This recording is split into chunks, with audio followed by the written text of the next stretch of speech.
The evening sky was painted in shades of orange and crimson as Ethan Harper, a struggling single dad, hurried down the crowded streets of the city. His daughter, Sophie, had been sick all day, and he was late picking up her medicine from the pharmacy. Life had been a constant struggle since his wife passed away, but he always put Sophie first. As he rounded a corner near the river, something caught his eye. A woman had collapsed on the pavement, her breath shallow, her face pale under the dim streetlights. People walked past, indifferent, pretending not to notice. Ethan's heart pounded. He had no idea who she was, but he couldn't ignore someone in danger. Dropping Sophie off with a neighbor he trusted, he ran back to the woman, kneeling beside her. "Hey, are you okay? Can you hear me?" he asked, checking for a pulse. She didn't respond. Ethan's instincts kicked in. He had taken first aid classes at work years ago. He quickly checked her airway, cleared it, and performed CPR as people glanced nervously. Minutes felt like hours. Finally, with a harsh cough, the woman gasped and blinked her eyes open. Ethan exhaled in relief. "You're going to be okay. Help is on the way." The ambulance arrived moments later, paramedics taking over. Ethan stepped back, hands shaking, but he couldn't help but glance at the woman. Even though she was unconscious again, there was something striking about her, her elegance, the faint scent of expensive perfume, the polished aura that hinted she wasn't from his world at all. By the time the paramedics stabilized her and loaded her into the ambulance, Ethan had no idea who she was, and he didn't care. All that mattered was that she lived. The next morning, Ethan returned to his usual grind. His job at the small delivery company, taking care of Sophie, paying bills, trying to survive. He never imagined that the woman he saved would change his life forever. A week later, he received a call from Madeline Clark, the CEO of the multinational corporation where he once worked briefly as a temp. Her voice was calm but firm. "Ethan Harper." "Yes, ma'am," he replied cautiously. "Can I help you?" "You saved someone's life," she said. "Mine." Ethan froze. "Your life?" "Yes," Madeline said, her voice steady but gentle. "I was the woman you helped that night by the river." He couldn't believe it. The woman he'd saved, the one with the pale, almost lifeless face, was his former CEO.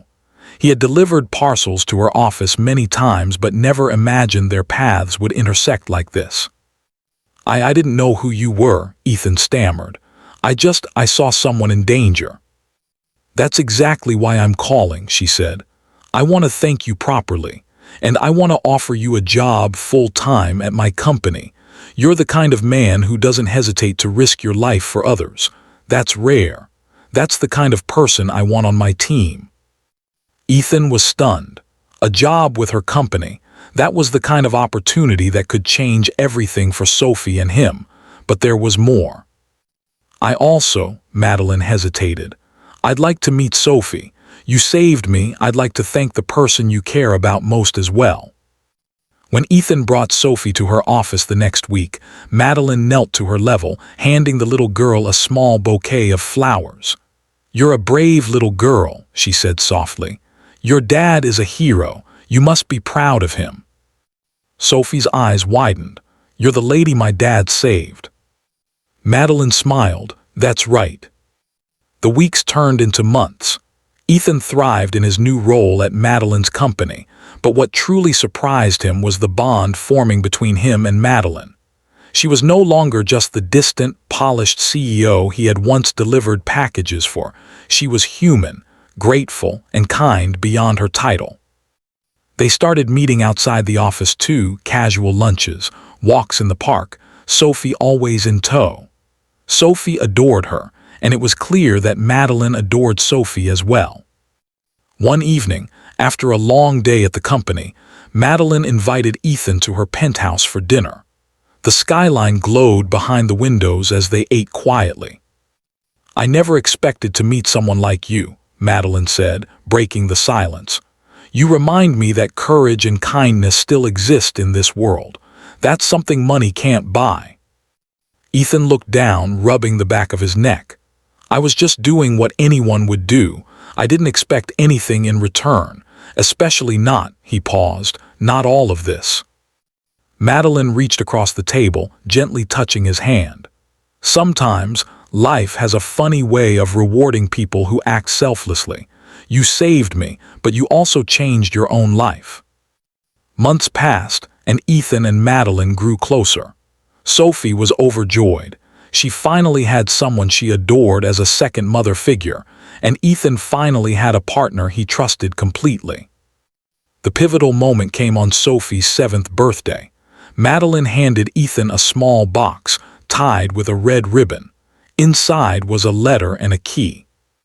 The letter read, "Ethan, you saved my life when I had no hope.